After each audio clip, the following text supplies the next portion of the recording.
Hello friends, welcome to Radix. आज हम लोग एसटी नंबर 342 को डिस्कस करेंगे जो अभी आपने रिसेंटली अटेम्प्ट किया था। और चलिए शुरू करते हैं। पहला क्वेश्चन है, इसमें आपको मिसस्पेल्ड वर्ड्स को बताना है कौन सा इसमें गलत स्पेलिंग लिखी हुई है। So the first word is magnanimity और इसकी स्पेलिंग में कोई भी समस्या है नहीं। ये आपका बनता है मैग्नम प्लस एनिमस, ये दोनों रूट से ये बना हुआ है। Magnum is for big and एनिमस is used for brain या माइंड। तो आपका बिग ब्रेन, बड़ा दिमाग वाला, बट इनफैक्ट जब हिंदी में हम आते हैं इसको ट्रांसलेट करके तो बड़े दिल वाला, इस तरीके से ये इस्तेमाल होता है मैग्नानिमस। तो magnanimous is equal to generous. कोई जेनरस पर्सन बहुत बड़े दिल वाला होता है तो उसको आप मैग्नानिमस बोलते हैं, और उसी को जब नाउन बना दिया गया है तो ये मैग्नानिमिटी बना है। And the second word is connoisseur. ये सारे वर्ड्स ऐसे हैं जो अक्सर आपको पूछे जाते हैं मिसस्पेल्ड वर्ड में। कोनाइजर इज वन ऑफ देम। तो कोनाइजर में ध्यान दीजिएगा, डबल एन है और डबल एस है, EUR। यहाँ पे ई नहीं आता है, कुछ लोग यहाँ गलती से ई भी लगा देते हैं कुछ बार, तो ई नहीं आएगा। And connoisseur is an specialist. Specialist किस चीज़ का? Specialist of an art. किसी भी आर्ट का स्पेशलिस्ट जो होता है उसको आप कोनाइजर बोलते हैं। एंड गैस्ट्रोनोम, स्पेलिंग यहाँ पे गलत है आपकी, 2 M लिखा है, 1 M नहीं चाहिए। एंड इनकार्सरेट, इनकार्सरेट की भी स्पेलिंग सही है। इनकार्सरेट का मीनिंग आप देखिए, बंदी बनाना, किसी को कैद कर लेना। टू एप्रीहेंड, ठीक है, आप किसी को कैद कर लेते हैं तो उसको आप इनकार्सरेट करते हैं। एंड जैसे कंस वगैरह की कहानी में वो देवकी और वासुदेव वगैरह को कंस ने इनकार्सरेट कर दिया था। एंड गैस्ट्रोनोम में इसका मतलब होता है glutton. Gastronome is equal to gluten.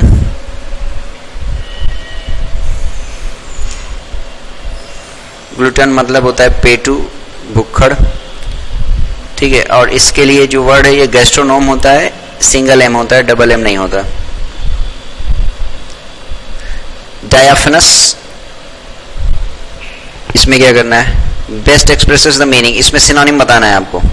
So diaphanous, ये dia is to and phanous जो इधर से उधर जाने देता है लाइट को। Suppose this diaphanous transparent sheet of cloth, ऐसा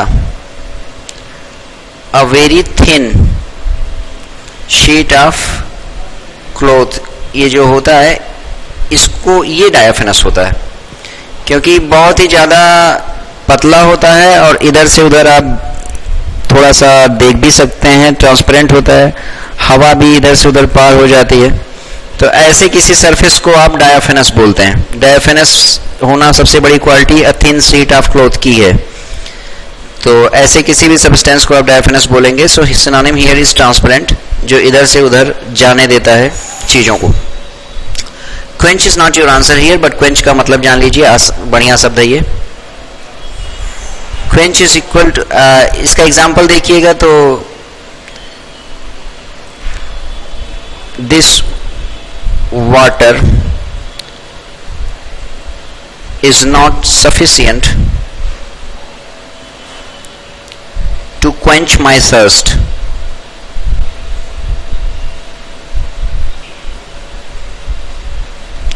ठीक है, मेरी प्यास बुझाने के लिए, टू quench my thirst यानी मतलब मेरी प्यास बुझाने के लिए ये वाटर जो है पर्याप्त नहीं है, not sufficient। तो इस तरीके से quench का मतलब आता है बुझाना। अगर भूख मिटाने की बात आती है तो क्वेंच के लिए जैसा एक और वर्ड होता है सैशिएट। तो सैशिएट मतलब भूख मिटाना, क्वेंच मतलब प्यास मिटाना। टिफ एक आपका नाउन के तौर पे इस्तेमाल किया जाता है और इसका मतलब हो जाता है मन मुटाव। एंड एजिटेट मतलब होता है to excite.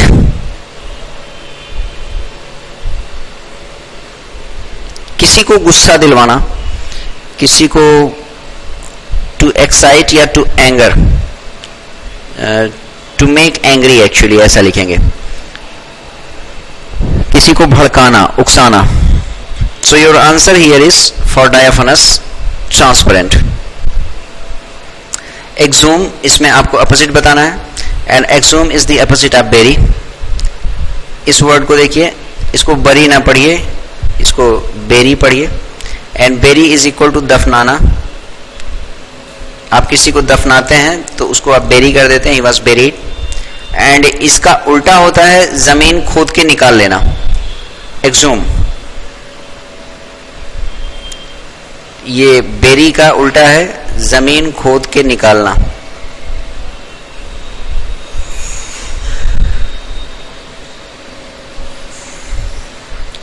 So he was not buried, he was exhumed. उसके टूम से, उसके ग्रेव से उसको खोद के बाहर निकाल लिया गया. सेपरेशन इज अलगाव, सेपरेट कर देना. इनकॉर्पोरेट, आप किसी रूल, किसी लॉ, किसी पर्सन को इनकॉर्पोरेट करते हैं अपने साथ, तो उसको इंक्लूड करते हैं आप, सम्मिलित करना, टू इंक्लूड, ये सेंस में इस्तेमाल होता है. एंड कंस्ट्रक्शन मतलब होता है किसी चीज को बनाना, कंस्ट्रक्ट करना. To construct is construction. And now here you have to choose one word for the given phrase or sentence. A decorative ring of flowers and leaves. ठीक है, फूलों की माला को पूछ रहा है क्या बोलते हैं, तो गार्लैंड बोलते हैं. और गार्लैंड के लिए दूसरा वर्ड ये पूछ रहा है कि एक गार्लैंड को आप इसमें से और क्या बोलते हैं. तो नेकलेट मत बोलिएगा. Necklet is use for necklet, ये नेकलेस के तरीके से ही होता है. ठीक है, necklace, LACE. And Wraith is flowers. Necklace जरूरी नहीं है कि फ्लावर्स का ही हो. यहाँ डिफरेंस C और A के बीच में क्या है. जब आपका नेकलेस होता है और उसी को छोटी माला को आप नेकलेट बोल देते हैं, it could be of anything, जैसे मोती वगैरह का भी हो सकता है, और या किसी भी ऐसा मेटल टाइप का बना हुआ हो सकता है, लकड़ी, चांदी, मोती, कुछ भी हो सकता है. बट रेथ की खासियत जो है, फ्लावर्स, ये फूलों से बना हुआ होता है. सो यहां पे आपको वही बताना है, decorative ring of flowers and leaves, it is called Wraith. Coronet. Coronet इस वर्ड से समझिए, इसका अगर वर्ब आप बनाएंगे, CORONATE, कोरोनेट. सो कोरोनेट का मतलब हो जाता है किसी का राज्याभिषेक करना.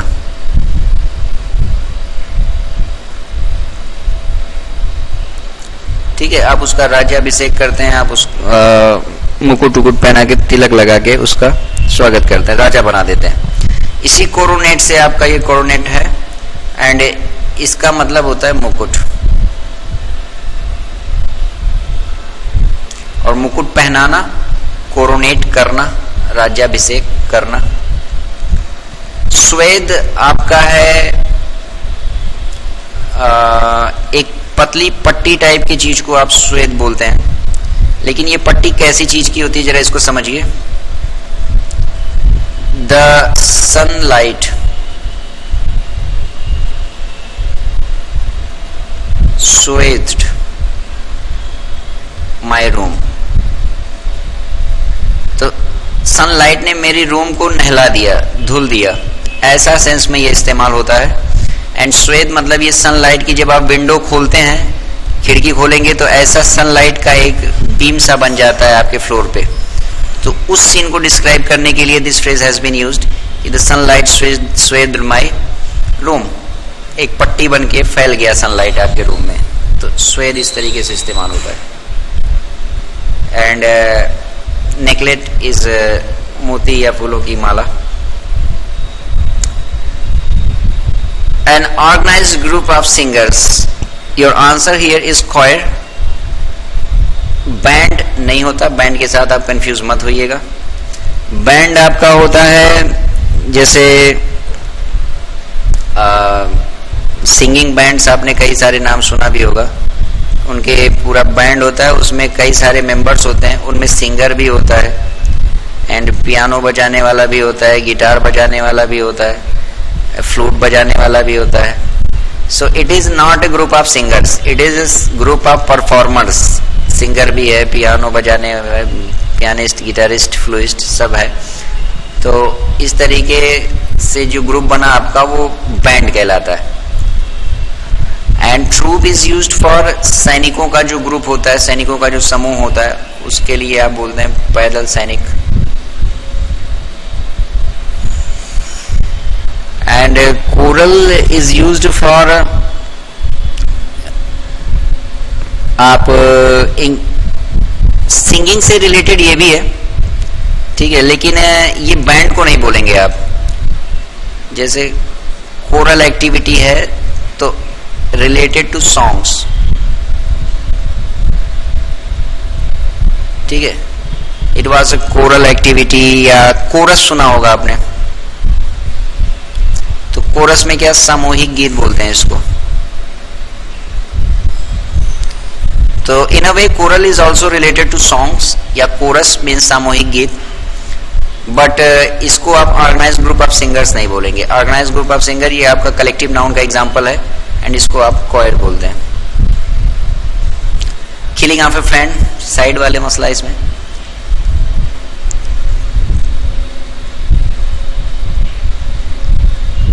Amiable is equal to amicable. दोनों का मतलब ये होता है क्या, फ्रेंडली. एंड यहाँ पे पूछ रहा है किलिंग ऑफ अ फ्रेंड, तो ये रूट आपको हेल्प कर सकता है M M. So amicide, amiable, amicable. Amicide is your answer, killing of a friend. Hostility, hostile.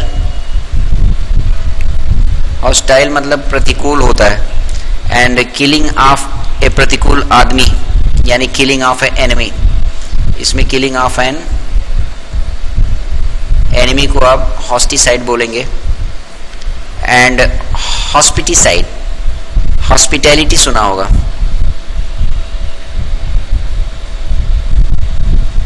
Hospitality मतलब होता है अतिथि सत्कार. एंड इस हॉस्पिटैलिटी से आप इसको गेस कर सकते हैं, हॉस्पिटैलिटी जिस व्यक्ति का आप कर रहे हैं, जिस व्यक्ति का अतिथि सत्कार कर रहे हैं, उसी व्यक्ति का आप हॉस्पिटिसाइड कर दीजिए, यानी किलिंग ऑफ ए गेस्ट. किसी मेहमान का हत्या कर देना. एंड टायरेनिसाइड का मतलब होता है टायरेंट, ठीक है. टायरेंट इज इक्वल टू हत्या कर, सॉरी, तानाशाह. टायरेंट इज इक्वल टू तानाशाह. और किसी तानाशाह का हत्या आपने कर दिया तो you have committed tyrannicide. So here your answer for killing of a friend is ambicide. Now in these questions idioms and phrases दिए हुए हैं और उन idioms and phrases का सही मीनिंग आपको बताना है. कैट नैप, बिल्ली की तरह सोना. नैप इज नींद, ठीक है. और छोटी सी नींद को आप नैप बोलते हैं, बड़ी लंबी नींद को आप नैप नहीं बोलते. झपकी लेना इज कॉल्ड नैप. तो बिल्ली की तरह झपकी लेना. अब आपको गेस करना है कि बहुत देर तक सोना या फिर बहुत थोड़ी देर तक सोना. सो बहुत थोड़ी देर तक सोना is your answer. Cat nap is a very short nap. इनमें से कोई नहीं. To pull a long face, long face बनाना, इसका मतलब होता है मुंह लटका लेना. So look sad. To pull a long face is equal to दुखी लगना. जब आप मुंह लटकाते हैं तो you are sad at that moment. So मुंह लटकाना is equal to pull a long face. So looked happy, look surprise, look calm down. Fit her like a glove. ये फ्रेज इस्तेमाल किया गया है कि this dress fit her like a glove. तो glove की क्या खासियत होती है? ग्लव इज दस्ताना. सो ग्लव की खासियत होती है कि बहुत एकदम परफेक्टली चिपका हुआ रहता है स्किन से, ठीक है, बहुत कायदे से फिट रहता है. सो कोई भी चीज जो फिट लाइक ए ग्लव हो जाती है, वो एकदम परफेक्टली फिट हो जाती है, एकदम दस्ताने की तरह चिपक जाती है. So fit her like a glove is perfectly, to fit perfectly, ये पूरा सेंस इसका निकल के आएगा. To fit perfectly. Too shabby, too large, too light, tight नहीं. फिल इन द ब्लैंक इसमें करना है अप्रोप्रिएट वर्ड को. Health is too important to be neglected. ठीक है, too important to be neglected. अभी यहाँ पे एक आपका पॉजिटिव वर्ड आया है तो अगला वर्ड नेगेटिव ही आएगा, लेकिन इत्तेफाक से चारों वर्ड आपके नेगेटिव ही हैं. But here reading will help you to know this answer. Health is too important to be neglected. Health इतना इंपॉर्टेंट है कि आप उसको नेग्लेक्ट नहीं कर सकते, नजरअंदाज नहीं कर सकते. डिस्कार्ड मतलब हो जाता है खारिज करना, तो खारिज करना यहाँ आएगा नहीं. डिस्पोज्ड मतलब हो जाता है किसी चीज को दफन करना, समाप्त करना. एंड डिटेस्ट मतलब होता है नफरत, तो नफरत तो करने का कोई चांस नहीं है हेल्थ के साथ. I am this crime, ignorant on ignoring this crime, indebted to this crime. देखिए इग्नोरेंट ऑन दिस क्राइम होगा नहीं, क्योंकि ये सब आपका प्रीपोजिशन से कैंसिल हो जाएगा. और क्राइम से आप इंडेप्टेड होते नहीं. इंडेप्टेड मतलब होता है रेडी होना, तो रेडी होना नहीं है क्राइम के केस में. इनोसेंट ऑफ या इग्नोरिंग, देखिए यहाँ पे दोनों सेट आपका सही बैठेगा. अगर आप बोलते हैं I am ignoring this crime, तो सही बात है कि कोई क्राइम हो रहा है और आप उसको इग्नोर कर रहे हैं, ध्यान नहीं दे रहे हैं उसके ऊपर. लेकिन यहाँ भी ये आपका आंसर होगा नहीं. वाई? क्योंकि वो कुछ दूसरा चीज चाह रहा है आपसे कि मैंने ये क्राइम नहीं किया है. ठीक है, I am innocent of this crime. I am not guilty, I am innocent of this crime. ये क्राइम किसी और ने किया है, मैंने नहीं किया, मैं निर्दोष हूं. I was paying the toll tax. I was free from paying the toll tax कुछ नहीं होता. एक्सोनरेट, आप कोई सजा वगैरह से बरी किए जाते हैं, गुनाह से बरी किए जाते हैं, तब आप एक्सोनरेटेड होते हैं. जेल या पुलिस के टर्म में यूज होता है. I was expose to paying the toll tax, no. ठीक है, I was exempted from. Exempted का मतलब होता है छूट पाना. ठीक है, तो मैं टोल टैक्स देने से मुझे छूट मिली हुई थी, तो आई was exempted from paying the toll tax, मतलब मुझसे पे टोल टैक्स नहीं लिया जाता था.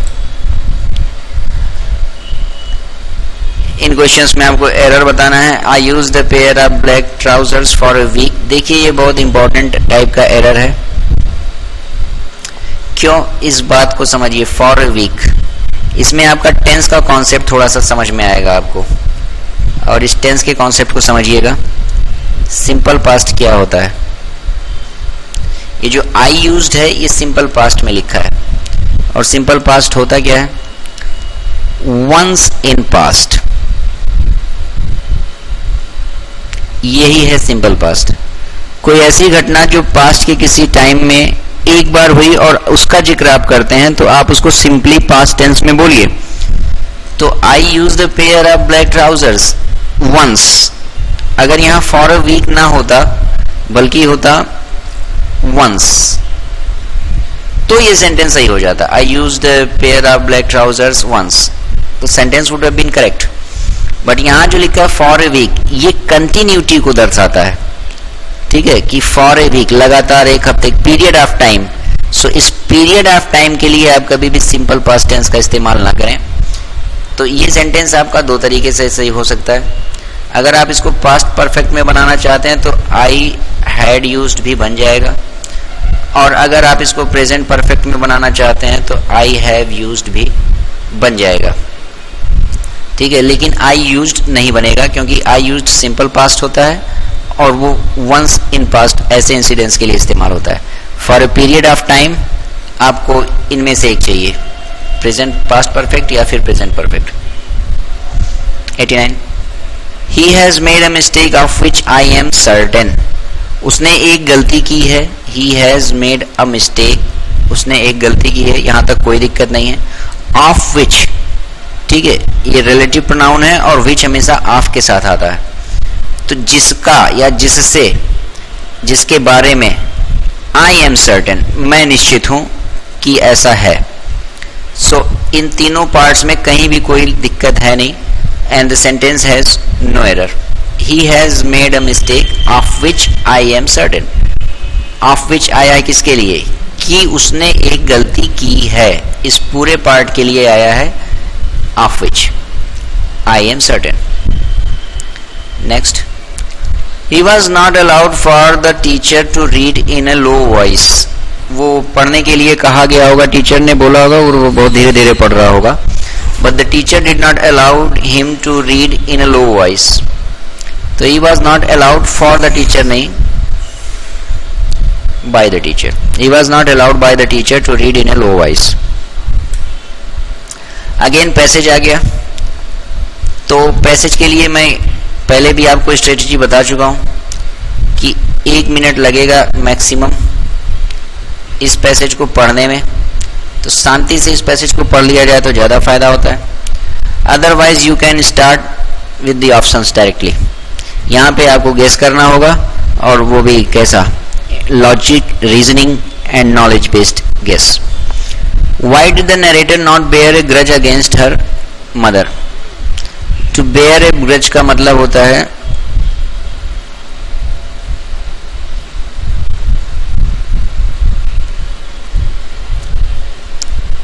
to bear a grudge, to hold grudge. bear की जगह बहुत बार आप hold भी रखे देख सकते हैं। टू होल्ड अ ग्रज या फिर टू बेयर अ ग्रज का मतलब होता है किसी के खिलाफ अपने मन में शिकायत, शिकवा, गिला, खुन्नस, ऐसा कुछ पद में रखना। तो शिकवा, गिला, तो गिला शिकवा जो आप रखते हैं उसी को अंग्रेजी में बोलते हैं grudge. So why did the narrator not bear a grudge against her mother? उसके मदर के खिलाफ उसके मन में कोई भी गिला शिकवा क्यों नहीं था? Without reading the passage आपको ये बताना है। तो she felt her mother had that kind of nature. उसको लगता था कि उसकी माँ का नेचर ही ऐसा था। she यहाँ किसके लिए आया है? she obviously narrator के लिए आया है। she felt her mother had that kind of nature. She was satisfied with her father's love. अपने पिता के लव से सेटिस्फाइड थी, इसलिए कोई ग्रज नहीं था उसको अपने मदर के खिलाफ। Her mother was incapable of loving. अब incapable of loving था तो ये तो ग्रज रखने का रीजन बन गया। Her mother was angry with everyone, तो ये भी ग्रज रखने का रीजन बन गया। B and A में you may get confused. तो if you read the passage, my mom grew up in a traditional Chinese family in which open expressions of love were never encouraged. ठीक है, when she had me and my 3 siblings, siblings का मतलब होता है भाई बहन। ठीक है, सिर्फ ना भाई ना सिर्फ बहन बल्कि भाई बहन। She treated us with the same hard hand. हमको hard hand यानी कि not nicely, बहुत nicely नहीं ट्रीट करती थी, वेरी रफली। It was not that she was a slave driver और anything. It was not that इसका मतलब है ऐसा नहीं था कि, इट वॉज नॉट दैट ऐसा नहीं था कि she was a slave driver और एनीथिंग, कि वो हम लोग को स्लेव ड्राइवर यानी स्लेव बना के रखी थी और हम लोग को स्लेव की तरह चला रही थी, ऐसा नहीं था। लेकिन but she never openly showed affection, वो कभी भी खुल के अपना लगाव शो नहीं करती थी। इंस्टेड इसके बजाय she demonstrated that she cared in more practical ways. Demonstrate यानी प्रदर्शित करना, दिखाना। वो दिखाती थी, प्रदर्शित करती थी अपने हरकतों से कि वो केयर करती थी, लेकिन प्रैक्टिकल वेज में। बहुत ज्यादा वो अफेक्शन वगैरह शो करने में विश्वास नहीं था। क्यों? उसका रीजन पहले दे दिया। My mom grew up in a traditional Chinese family in which, एक ट्रेडिशनल चाइनीज फैमिली में बड़ी हुई थी, in which open expressions of love, expressions है इसलिए वर, नेवर एनकरेज्ड, कि बहुत ज्यादा खुल के दुलार प्यार जताना, इस परंपरा को बहुत ज्यादा प्रोत्साहित नहीं किया जाता था, बहुत ज्यादा ये सब चलता नहीं था। मतलब थोड़ा सा रिजर्व टाइप का नेचर रहता था मदर्स का। My parents couldn't have been more different emotionally, ठीक है, कि इससे ज्यादा इमोशनली डिफरेंट नहीं हो सकते थे वो दोनों. That means they were very different emotionally. जो पहला सेंटेंस लिखा है, my parents couldn't have been more different emotionally, मतलब इससे ज्यादा डिफरेंट नहीं हो सकते थे वो लोग, मैक्सिमम डिफरेंट थे जितना हो सकते थे. That means they were very different. My dad is a really open-hearted person who constantly showers us with hugs and kisses and matter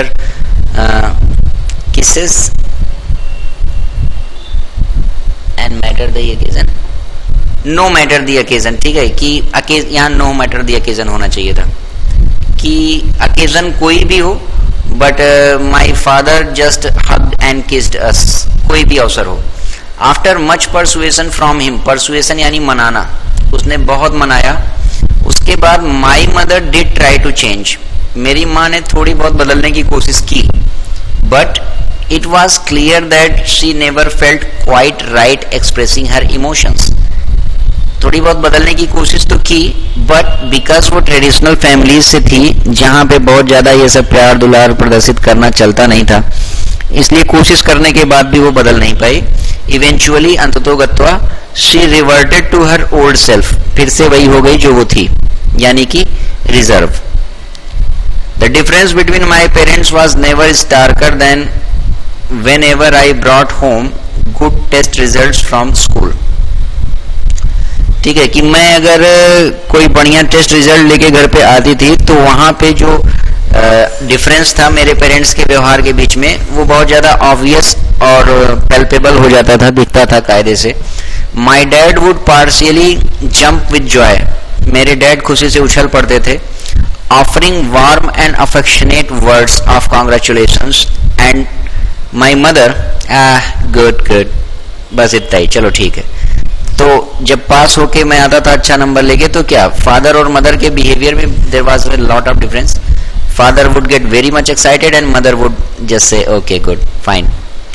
She would typically say with a tense smile etched on her face, do better next time, okay? That's it. I tried not to hold a grudge against her for being so. That was just her way. I reasoned. यहाँ पे you got your answer. That was just her way. I reasoned. So among these fours, मैंने आपको थोड़ा सा ये पढ़ के समझाने की कोशिश की है पैसेज, अदरवाइज इतना पढ़ने में इतना टाइम नहीं लगता है, ये लेस देन 1 मिनट के अंदर पढ़ के समझ में आ भी जाता है और इजी था पैसेज ये. तो why did the narrator not bear a grudge against her, because she felt her mother had that kind of nature, कि उसकी माँ ऐसी ही थी तो इसलिए उसको कोई ग्रज नहीं था उसकी माँ के खिलाफ. The narrator's mother reverted to her old self because, अभी आपने पढ़ा कि पहले की तरह फिर से हो गई थी, क्यों? Because she fought with her husband, no. She did not feel comfortable in revealing her emotions, yes. She was angry with children, no. Her husband wanted her to be her old self, no. So while reading the passage you just read कि she did not feel comfortable in revealing her emotions, बहुत ज़्यादा emotion को show करने में comfortable नहीं feel करती थी, इसलिए कुछ दिनों के बाद फिर से वैसे ही बन गई जैसा उसका रियल नेचर था. 93. The narrator's mother didn't appreciate the narrator's results because, क्यों अप्रिसिएट नहीं करती थी अपने बेटी के रिजल्ट को? क्योंकि मार्क अच्छे नहीं होते थे? नो. न mark could be better? No. Because she wasn't very expressive, वो बहुत ज्यादा एक्सप्रेसिव नहीं थी. इसी के बारे में तो पूरा पैसेज है आपका कि my mother was not very expressive, she came from A Chinese traditional family. How is the narrator's dad different from her mother? He is dark? No. He expresses his feelings openly? Certainly yes. He dislikes children? No. He is persuasive in nature? हाँ है, लेकिन वो बता रहा है difference बताना है, तो डिफरेंस ये वाला है. He expresses his feelings openly. On the other hand, her mother doesn't express her feelings. Why was the narrator's mother not expressive of her love? क्यों एक्सप्रेसिव नहीं थी भाई, कारण बताओ. She was a Chinese origin, it was not her nature. अब it was not her nature क्या, इसी का तो कारण पूछ रहा है कि why it was not her nature. She was a harsh person, ऐसा कहीं लिखा नहीं है कि वो बड़ी हार्श वगैरह थी. The tradition at home didn't allow her, this is the answer. तो she was a Chinese origin, ये तो सही बात है लेकिन ये सही बात है, आंसर नहीं है। Narrator's mother did not express, तो ऐसा नहीं था हर चाइनीज, उसका बाप भी तो चाइनीज ओरिजिन का था, वो क्यों एक्सप्रेस करता था? So certainly this is not the reason. The tradition at her home did not allow her, in the first sentence आपको ये मिल जाएगा, my mom grew up in a traditional Chinese family in which open expressions of love were never encouraged. So this one is obvious answer. Now यहाँ पे क्या करना है? Improve the sentence, sentence को इम्प्रूव करना है।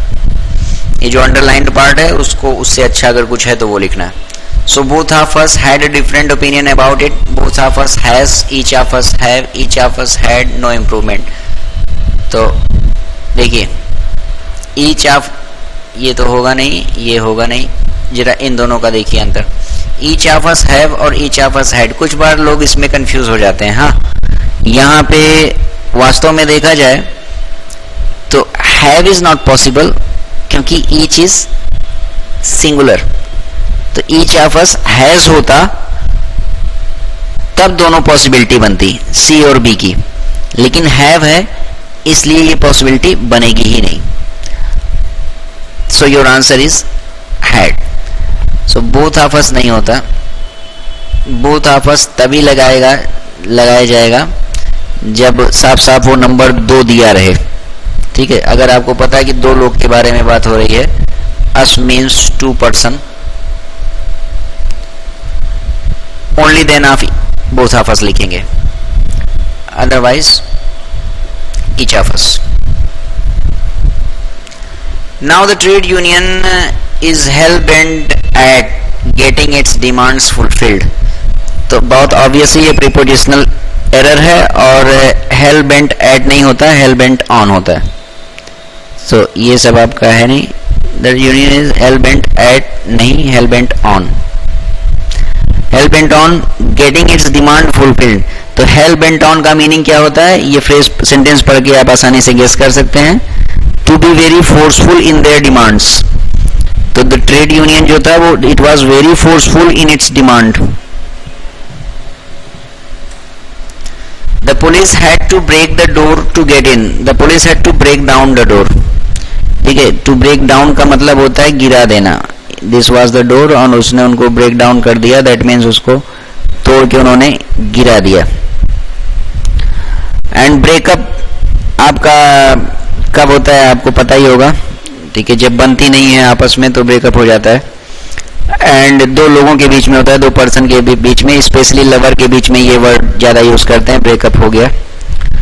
एंड टू ब्रेक इन का मतलब होता है कि दरवाजा तोड़ के अंदर घुस जाना। टू ब्रेक इन अंदर आना, एंड टू ब्रेक आउट दरवाजा तोड़ के बाहर निकल जाना।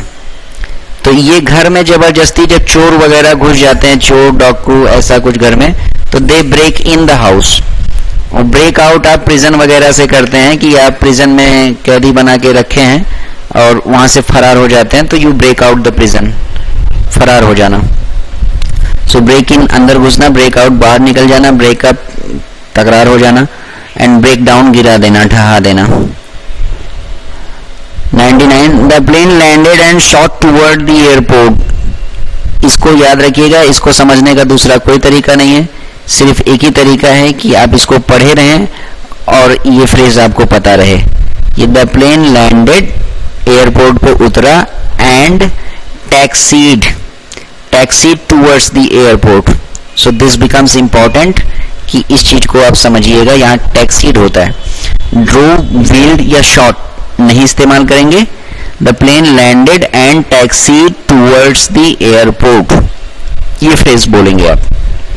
And now last one, after a hard day's work I just want to go home।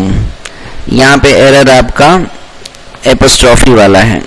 After a hard day's work ये वाला आना चाहिए, hard day's work no. So hard day's work,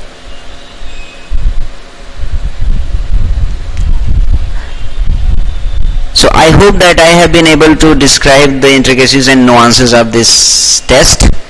और इसमें टेस्ट में कुछ ज़्यादा ये समझाने टाइप वाला एसटी था नहीं, इसमें जो कुछ भी आपको टफ लग रहा होगा उसको रट्टा मारना पड़ेगा, और जो कुछ भी आसान लग रहा होगा वो ज़्यादा ही आसान था तो आप उसको समझ ही सकते हैं। So thank you very much for being so patient and listening very carefully. Thank you.